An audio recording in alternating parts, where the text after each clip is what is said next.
ಮೈಸೂರಿನ ಕೆಎಚ್‌ಬಿ ಕಾಲೋನಿಯಲ್ಲಿರುವ ಕರ್ನಾಟಕ ಗೃಹ ಮಂಡಳಿ ಬಡಾವಣೆಯ ನಿವಾಸಿಗಳ ಸಂಘದ ವತಿಯಿಂದ ಆಷಾಢ ಮಾಸದ ಅಂಗವಾಗಿ ನಾಡಿನ ಆರಾಧ್ಯ ದೇವಿ ಶ್ರೀ ಚಾಮುಂಡೇಶ್ವರಿ ಅಮ್ಮನವರ ವರ್ಧಂತಿಯನ್ನು ಭಕ್ತಿ, ಶ್ರದ್ಧೆ ಮತ್ತು ಸಂಭ್ರಮದಿಂದ ಆಚರಿಸಲು ವಿಶೇಷ ಕಾರ್ಯಕ್ರಮಗಳನ್ನು ಹಮ್ಮಿಕೊಳ್ಳಲಾಗಿದೆ.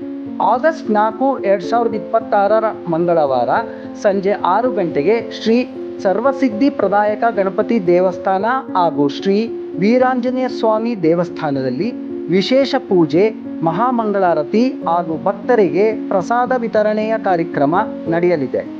ನಾದಮಯ ಕಲಾ ತಂಡದ ಡಾ. ಗಣೇಶ್ ಪ್ರಸಾದ್ ಮತ್ತು ತಂಡದವರು ಸಿರಿ ವಿದ್ಯಾಲಯದ ಸಹಯೋಗದಲ್ಲಿ ವೈವಿಧ್ಯಮಯ ಸಾಂಸ್ಕೃತಿಕ ಕಾರ್ಯಕ್ರಮಗಳನ್ನು ಆಯೋಜಿಸಿದ್ದು, ಭಕ್ತರು ಹಾಗೂ ಸಾರ್ವಜನಿಕರಿಗೆ ಧಾರ್ಮಿಕ ಮತ್ತು ಸಾಂಸ್ಕೃತಿಕ ಅನುಭವವನ್ನು ನೀಡುವ ಉದ್ದೇಶ ಹೊಂದಿದೆ. ಶ್ರೀ ಚಾಮುಂಡೇಶ್ವರಿ ಅಮ್ಮನವರ ವರ್ಧಂತಿಯಂದು ವಿಶೇಷ ಪೂಜೆ ಹಾಗೂ ಪ್ರಸಾದ ಸೇವಾರ್ಥದಾರರಾಗಿ ಪ್ರದೀಪ್ ಕುಮಾರ್, ಡಾ. Ramya MN, Kanasu P, Manohar M, Mahendra, Manjunath D ಹಾಗೂ ಮಹೇಶ್ ಅವರು ತಮ್ಮ ಸೇವೆ ಸಲ್ಲಿಸುತ್ತಿದ್ದಾರೆ.